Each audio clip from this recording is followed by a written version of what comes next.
tous, ravi de vous retrouver pour cette première édition complète de la soirée sur El Oula. Voici les titres de l'actualité. Le mégaport Tangemed, un pôle de référence dans la gestion des flux logistiques. Dans ce journal, zoom sur ses activités tournées vers l'export.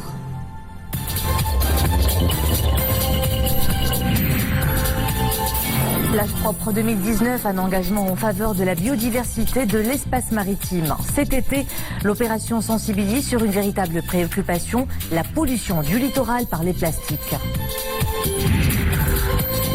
La station balnéaire de Seydia lance sa saison estivale. Des offres nouvelles pour assouvir les envies de vacances et de loisirs des estivants qui affluent vers la Perle Bleue. Avant le développement de ces titres, Sa Majesté le roi Mohamed VI a adressé un message de félicitations au président de la République tunisienne, Beji Caid Essebsi, après sa sortie de l'hôpital. Le souverain y affirme avoir appris avec profonde satisfaction et joie la nouvelle de la sortie du président tunisien d'hôpital, remerciant le Tout-Puissant pour les résultats rassurants des examens médicaux effectués. Le souverain fait part également de sa sympathie totale et sa solidarité avec le président Caid Essebsi, lui souhaitant un bon rétablissement afin qu'il puisse poursuivre sa conduite sage du peuple tunisien frère sur la voie du progrès et de prospérité dans un climat de sécurité et de stabilité. Le port Tangemed prend une nouvelle dimension avec le lancement du port Tangemed 2. La structure revendique désormais être le premier port africain et le premier en Méditerranée en termes de capacité. Un pôle compétitif au cœur du deuxième pôle économique du pays. Le mégaport dessert 186 ports dans 77 pays à travers le monde. L'export est une des principales activités du port. Focus sur cette activité dans ce sujet à Tanger signé Abdelal Shgar Amin Sharkawi avec un commentaire de Nisrine Ovzdar.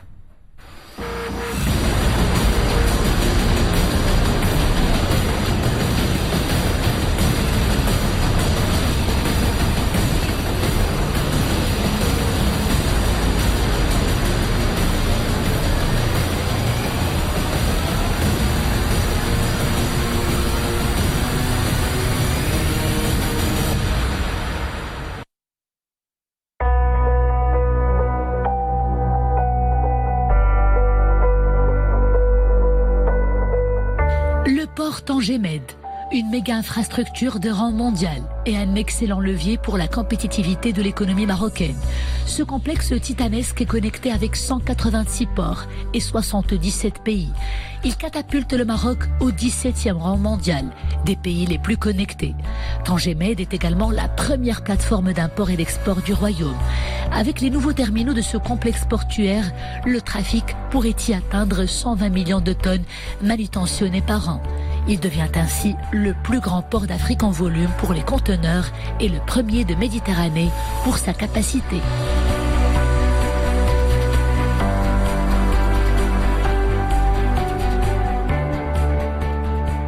ميناء طنجة المتوسط المنصة الأولى للتصدير والاستيراد في المغرب بحوالي 317 milliards de dirhams. Tangemed ne cesse de connaître une croissance fulgurante.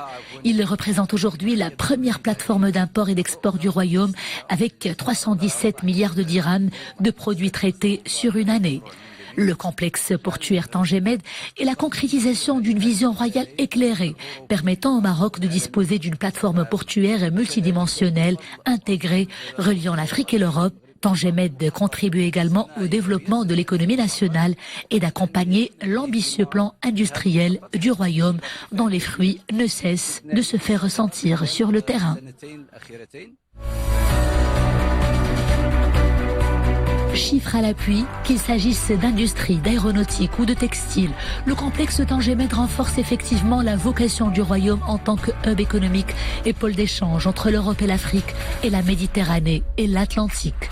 Il peut désormais se prévaloir d'une capacité totale de plus de 9 millions de conteneurs. L'Afrique est son premier marché, suivi par l'Europe, l'Asie et l'Amérique.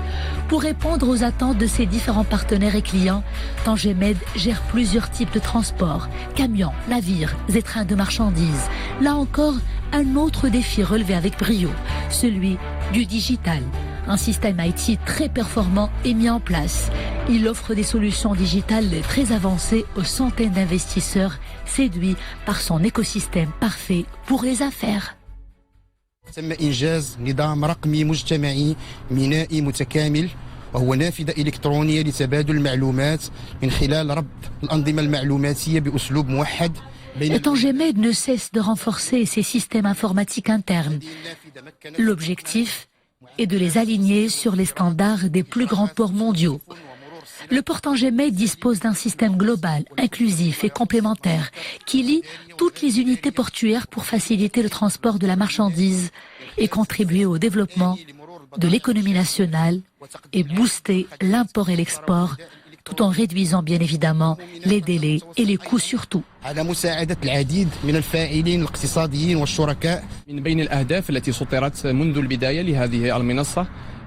L'un des défis majeurs auxquels nous sommes confrontés, c'est la maîtrise de la durée du transit, avec une moyenne ne dépassant pas les 2 heures. Pour y parvenir, tous les acteurs concernés sont fortement mobilisés.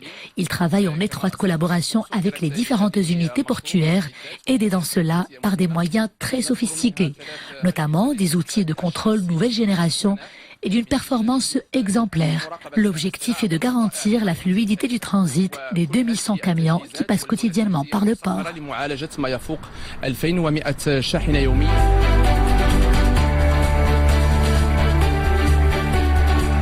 Grâce à sa position géographique exceptionnelle à 0 déviation pour les navires transitant par le détroit du Gibraltar, le complexe Tangemed accède au cercle très restreint des ports les plus importants du trafic maritime en Atlantique et en Méditerranée. Cette dynamique permettra de confirmer l'intégration du Maroc dans les principaux corridors logistiques mondiaux en plaçant Tangemed dans un proche horizon dans le top 20 mondiaux des ports conteneurs.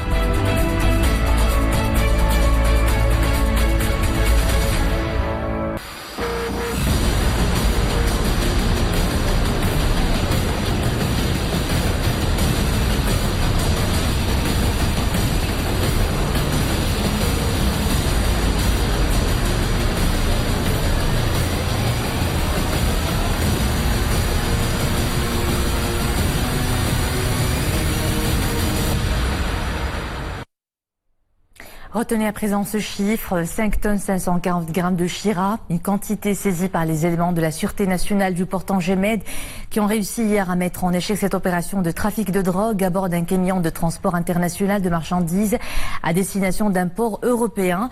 Les enquêtes ont permis d'arrêter le conducteur du camion, 30 ans, de nationalité marocaine, tandis que les opérations de fouille à l'aide de chiens renifleurs ont permis de saisir la drogue soigneusement dissimulée dans les parois latérales dans la plateforme de la semi-remorque.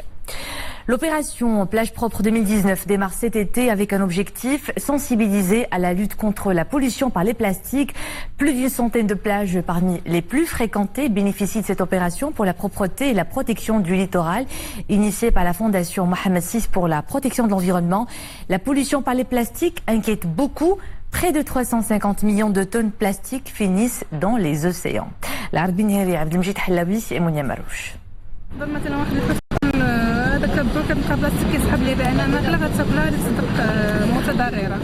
Ce que nous jetons aujourd'hui finira dans nos assiettes demain. C'est avec ces mots que cette encadrante explique à ses enfants comment les déchets en plastique menacent les écosystèmes aquatiques.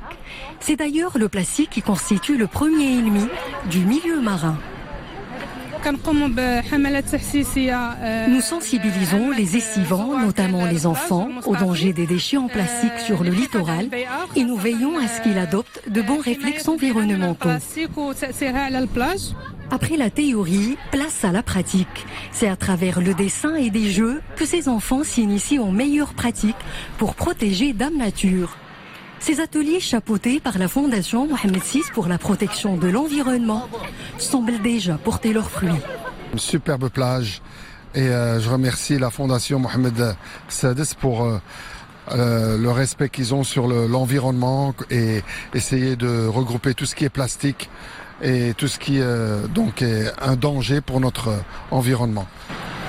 L'action de la Fondation ne compte pas s'arrêter en si bon chemin.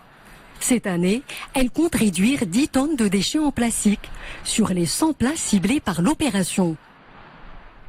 Le programme de développement socio-économique inclusif bénéficie du soutien de l'Agence américaine pour le développement international. Un accord de dons est conclu entre le Maroc et l'USAID d'une valeur de 846 millions de dirhams. L'accord créera de nouveaux programmes et élargira ceux qui sont déjà en cours.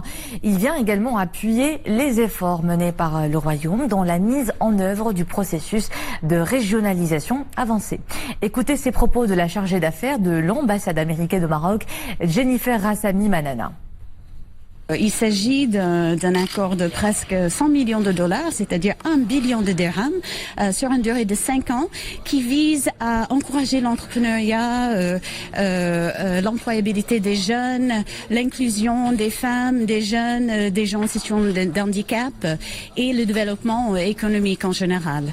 Nous sommes très ravis parce que ça fait que la continuation en fait d'un très long partenariat entre le gouvernement américain, le peuple marocain et le gouvernement marocain, afin de travailler ensemble à développer les possibilités et à suivre les buts communs.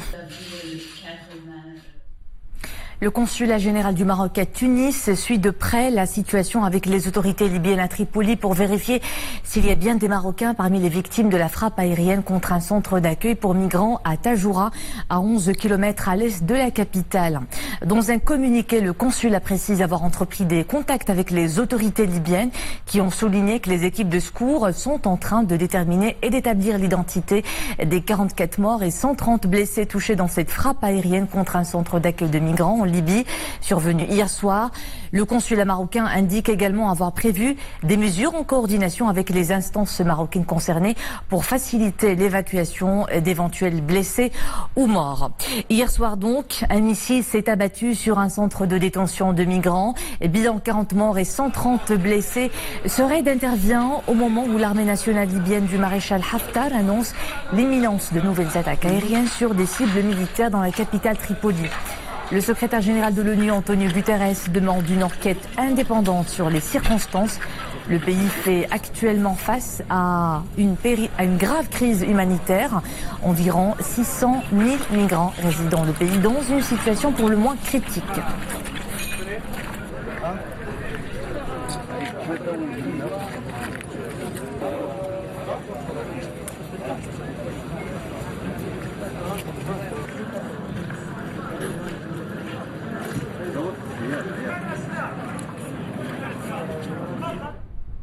La Tunisie met la main sur le cerveau du double attentat suicide de jeudi dernier.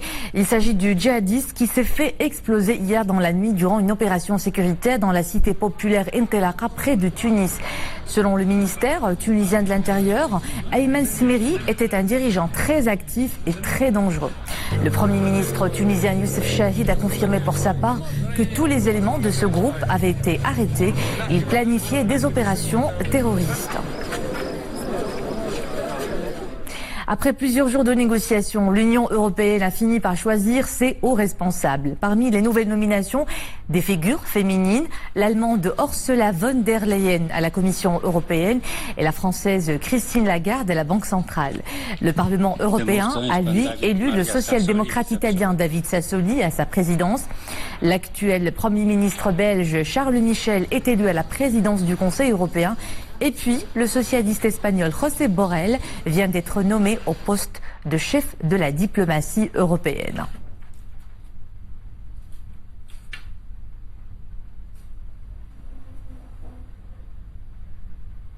Place à notre chronique quotidienne de la CAN 2019 et pour cela j'ai le plaisir de recevoir Boubker Benrabrit. Boubker, bonsoir.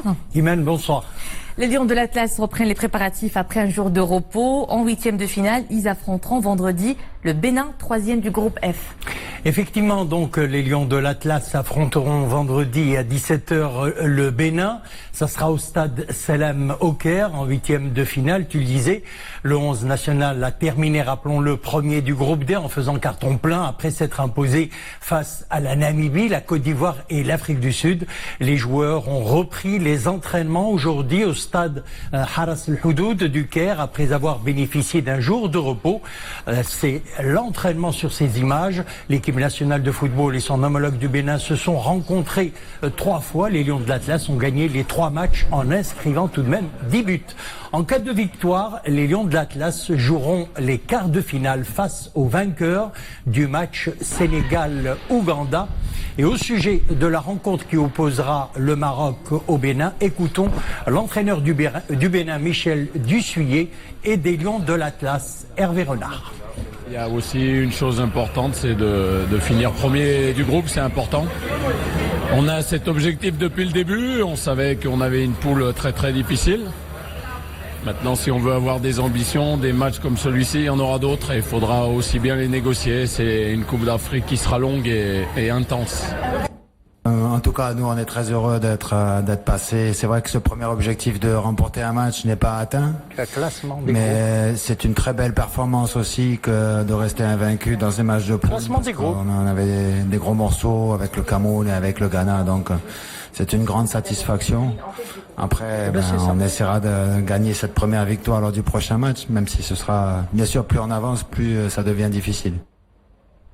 Alors Boubkel, le premier tour, c'est bien fini, non sans surprise, puisque le Madagascar termine en tête du groupe B devant le Nigeria. C'est quand même un des prétendants au titre. Et c'est une des grosses surprises de cette CAN 2019. Nous allons y revenir pour le groupe B. Mais si nous avons à parler maintenant un petit peu, faire le récapitulatif de ce premier tour. Groupe A, eh bien, l'Égypte, le pays organisateur, est en tête avec 9 points, suivi de l'Ouganda, 4 points. La République démocratique du Congo, 3 points. Et le Zimbabwe, 1 point. Et puis, pour le groupe B, nous le disions, Madagascar, grosse surprise, en tête avec 7 points. Nigeria, 6 points. Troisième, la Guinée, 4 points. Et quatrième, le Burundi, 0 points. On passe à un autre prétendant à ce titre, l'Algérie, qui est en tête du groupe C avec 9 points. Deuxième, le Sénégal, qui nous a un petit peu déçus au cours de ce début de coupe, avec 6 points. Troisième, le Kenya, 3 points. Quatrième, la Tanzanie, 0 points. Et puis on rappelle pour le groupe D, bien sûr, le Maroc, 3 victoires, 9 points en tête. Deuxième, la Côte d'Ivoire, 6 points. Troisième, l'Afrique du Sud, comme vous le voyez sur votre écran, 3 points. Et quatrième, la Namibie, 0 points, qui a dit bien sûr bye bye à la CAN. Et puis nous passons cette fois-ci au groupe E. Le Mali est en tête avec 7 points. Deuxième, la Tunisie, 3 points. La Tunisie qui nous a un petit peu déçus hier face à la Mauritanie. Troisième, l'Angola, 2 points. Et quatrième, la Mauritanie avec 2 points. Et puis, dernier groupe, le groupe F. Le Ghana est en tête avec 5 points, suivi du Cameroun, 5 points. Troisième, le Bénin que nous allons affronter vendredi, 3 points. Et quatrième, la Guinée-Bissau, 1 point. Donc on enchaîne avec l'affiche de 8e de finale. Qui affronte qui, Boubkel? Alors 8e de finale, nous disions le Maroc affronte le Bénin. Ça sera bien entendu vendredi 5 juillet à 16h. Nous avons également Sénégal-Ouganda, toujours le 5 juillet, vendredi ou plutôt à 20h. Et puis le match du Maroc est à 17h. Nigeria-Cameroun, c'est le 6 juillet à 17h. Égypte, Afrique du Sud, toujours le 6 juillet à 20h. Nous avons Madagascar, République démocratique du Congo, le 7 juillet à 17h. Algérie, Guinée, toujours le 7 juillet à 20h. Et puis les derniers matchs, Côte d'Ivoire, Mali, le 8 juillet à 17h. Et Ghana, Tunisie, le 8 juillet à 20h. On revient sur les résultats des matchs d'hier dans les groupes F et E. Qu'est-ce qu'on retient, Boubkel? Alors, pour le rappel des résultats des matchs d'hier, on retient que dans le groupe F, Bénin, Cameroun ont fait match nul 0 partout. Ghana, Guinée, Bissau, eh bien, c'est le Ghana qui a remporté cette rencontre 2-0. Et nous avons dans le groupe E, l'Angola, qui a été battu par le Mali 1-0, et la Mauritanie qui aurait pu créer la surprise hier face à la Tunisie. Eh bien, le match s'est terminé sur un score vierge de 0-0. Boubkel, cette CAN 2019 se déroule sans grand monde sur les gradins, un constat enregistré depuis les tout premiers matchs. On le sait, pour la plupart de ces matchs, ils sont programmés l'après-midi sous une chaleur écrasante. Le mercure au Caire affiche d'ailleurs 40 degrés et plus. Est-ce bien cela qui explique ce manque d'affluence dans les stades? On va le voir tout de suite, mais tout d'abord cette information, la Confédération africaine de football a donné d'ailleurs des instructions pour qu'une pause fraîcheur de 3 minutes soit observée durant les matchs de la Coupe d'Afrique des Nations afin de faire face à la chaleur qui sévit donc en Égypte. Si la température ambiante dépasse les 40 degrés, le jeu sera suspendu à la 30e minute du match pour permettre aux joueurs de s'hydrater pendant 90 secondes avant la reprise de la rencontre. Tu le disais, est-ce une des raisons qui pousse le public à bouder les stades, pas ceux de l'Égypte en tous les cas, puisque quand l'Égypte joue, le stade fait le plein. Alors, nous allons voir tout ça dans ce reportage signé de nos envoyés spéciaux au Caire, Abdelillah El Cheb, Abdel Fattah Zouine, Abdelhaq Charrat, sur le commentaire de Nissim Naouzdar. La fête du football africain se poursuit en Égypte. Bien que sur ces images, l'affluence des supporters est palpable, lors des matchs, les gradins n'affichent pas vraiment complet. Et pourtant, les équipes en compétition comptent parmi elles des joueurs de renom qui jouent dans les plus grands championnats européens, de Hakim Ziyech à Riyad Mahrez en passant par Mohamed Salah. Les journalistes venus des 4 coins du monde couvrir l'événement ont les explications. Pour casser les prix, à défaut de faire l'entrée libre pour certains matchs où l'Égypte ne joue pas, parce que le constat il est là, les Égyptiens se mobilisent quand leur pays joue, quand c'est les autres, on ne voit pas trop même l'ambiance au niveau de la ville en dehors des matchs de l'Égypte. Voir les gradins vides pendant une telle compétition n'est pas très agréable. J'estime que la CAF a commis une grosse erreur avec ces prix exorbitants qui n'encouragent pas vraiment les supporters à venir savourer ces belles affiches. Il fallait répondre à l'appel du public et revoir les prix à la baisse. À mon avis, cela s'explique par plusieurs raisons, notamment la cherté des tickets. Car même si l'on voue une grande passion au football, financièrement parlant, cela n'est pas à la portée de tout le monde. La CAF n'a pas pris cela en considération. De toute façon, la Confédération compte beaucoup sur le sponsoring et les droits de diffusion et presque jamais sur les revenus générés par les tickets. Pour la première catégorie, les prix des tickets vont de 600 dirhams et peuvent aller jusqu'à 2500 dirhams, des prix qui risquent de grimper au fur et à mesure de la compétition.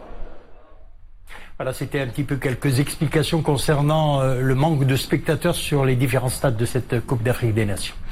Et à notre constat, Boukel, que nous avons enregistré, c'est le nombre de buts inscrits. Effectivement, 68 buts ont été inscrits en 36 matchs lors de la phase de groupe de la CAN qui s'est terminée donc mardi. 11 joueurs ont marqué 2 buts, 116 cartons jaunes ont été distribués, tandis que 3 joueurs ont écopé d'un carton rouge. 3 équipes n'ont pas encaissé de but. Il s'agit du Maroc, de l'Algérie et de l'Égypte. Focus maintenant sur les petits poussés de la CAN 2019. Alors on l'a dit, on l'a constaté, il n'y en a pas eu vraiment puisque des formations comme le Madagascar a battu des équipes redoutables comme Nigeria par exemple. Effectivement, Madagascar, qu'on appelait le petit poussé, a réussi l'exploit, bien entendu, de se qualifier pour le prochain tour, mais surtout de battre le Nigeria, un des prétendants au titre. Un petit zoom sur cette équipe de Madagascar. Pour leur toute première participation à une Coupe d'Afrique, la sélection malgache crée l'exploit en se qualifiant en 8e de finale. Considérés comme le petit poussé du groupe B de la compétition, les Barias sont en train de démontrer que le zébu sauvage de Madagascar, une fois lâché, est indomptable. L'entraîneur malgache se remémore sa défaite face à la République démocratique du Congo il y a 3 ans et demi, 6-1. La République démocratique du Congo que Madagascar affrontera en 8e de finale. Le Congo est une belle équipe qui est classée 49e FIFA. La dernière fois que Madagascar a joué contre le Congo, RDC, c'était avant que j'arrive, il y a 3 ans et demi, à Majinga, à Madagascar, et le Congo avait gagné 6-1. C'était il y a 3 ans, avant qu'on arrive. Et j'apprends donc qu'on joue contre le Congo, donc une belle équipe qui, avant la compétition, ambitionnait de gagner la CAN. Donc c'est encore une position d'outsider qu'on a là, et on va essayer d'être à la hauteur de l'événement. Auteur d'un nul face à la Guinée, les partenaires de Faneva ont confirmé leur ambition face au Burundi 1-0 avant de donner une leçon de foot au Nigeria 2-0. Ils se voient déjà en finale. Nous, on a montré tout le début de la compétition qu'on peut aller très loin. Déjà, on est déjà en 8e de finale et pourquoi pas on va aller au quart de finale et pourquoi pas en finale. Pour sa première participation à une CAN, les bookmakers prévoyaient tout au plus une victoire pour les Baréas et une élimination au premier tour. Les Malgaches terminent premiers dans leur groupe à la surprise générale. Et pour finir, Bouker, le jargon footballistique du jour, on le découvre avec vous. Je n'apprends d'ailleurs chaque jour un peu plus avec vous. Qu'avez-vous concocté pour aujourd'hui ?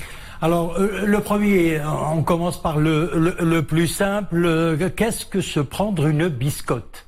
Se prendre une biscotte. Alors, prendre une biscotte, ce n'est pas pour du beurre, celle-là. C'est se prendre un carton jaune dans un match de foot et le deuxième vous envoie à l'expulsion.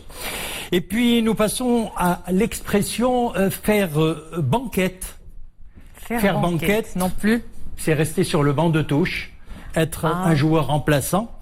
Et puis une que j'ai appréciée, c'est but casquette.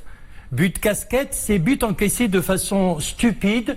L'expression donc tient de son origine du but encaissé par le gardien de Southampton, Iman, et ça remonte à loin, ça remonte à 1927. La Southampton qui jouait contre Hull City à la suite de la chute de sa casquette sur ses yeux. C'était le gardien lors de la dernière minute de jeu. Son équipe donc perdit ce match 1-0. L'expression fut d'ailleurs couramment employée pour désigner des buts encaissés de cette façon. Merci beaucoup, on finit pas d'apprendre avec vous. C'était tout pour ce soir. On vous retrouve demain sur ce même plateau. À demain. Place maintenant à la station balnéaire de Saïdia qui lance déjà sa saison estivale. Par ses multiples atouts, la Perle Bleue accélère sa mue vers une station orientée sport, nature et détente. Elle cible une offre familiale, nationale et internationale en quête d'une ambiance conviviale et de loisirs. Rachid Lassabi, Zakaria Moukimpila. Avec ses unités hôtelières de haut standing et une large palette d'équipements et d'animation, la station Saïdia est une destination de choix. Depuis quelques années, un important programme pour le développement de la station est en œuvre. Mise à niveau des infrastructures, renforcement de la capacité d'hébergement touristique et développement de composantes de loisirs et d'animation. Nous lançons la saison estivale 2019. Donc aujourd'hui, la station est arrivée à maturité. Nous avons 5 hôtels qui sont opérationnels sur la station. Nous avons un programme d'animation qui est varié. Il y a de l'activité sportive, il y a les golfs, il y a l'aquapark également. Il y a la marina avec toutes les activités nautiques. Nous accueillons des touristes de différents pays. Nous avons plusieurs spécialités de cuisine pour satisfaire tous les goûts. Italie, Portugal ou Espagne, en plus de la cuisine marocaine. Saïdia est également la porte d'entrée d'une région riche en faune, flore, site d'intérêt historique et en attractions culturelles. Les touristes peuvent ainsi diversifier leur circuit dans la région. Autant de potentialités qui offrent aux opérateurs l'opportunité de réaliser de nouveaux investissements dans la station. La région de l'Oriental dispose de plusieurs atouts naturels. Il y a le milieu rural et la montagne et le désert afigique. C'est la première fois que je suis à Saïdia. J'ai visité beaucoup d'endroits grâce aux guides et au programme d'excursion. Grâce à ses potentialités, Saïdia s'oriente vers une station sport, nature et détente, privilégiant une clientèle familiale en quête d'une ambiance conviviale et de loisirs. Cet été, plusieurs animations de divertissement sont prévues sur différents sites de la station, avec des activités sportives, des jeux et des spectacles.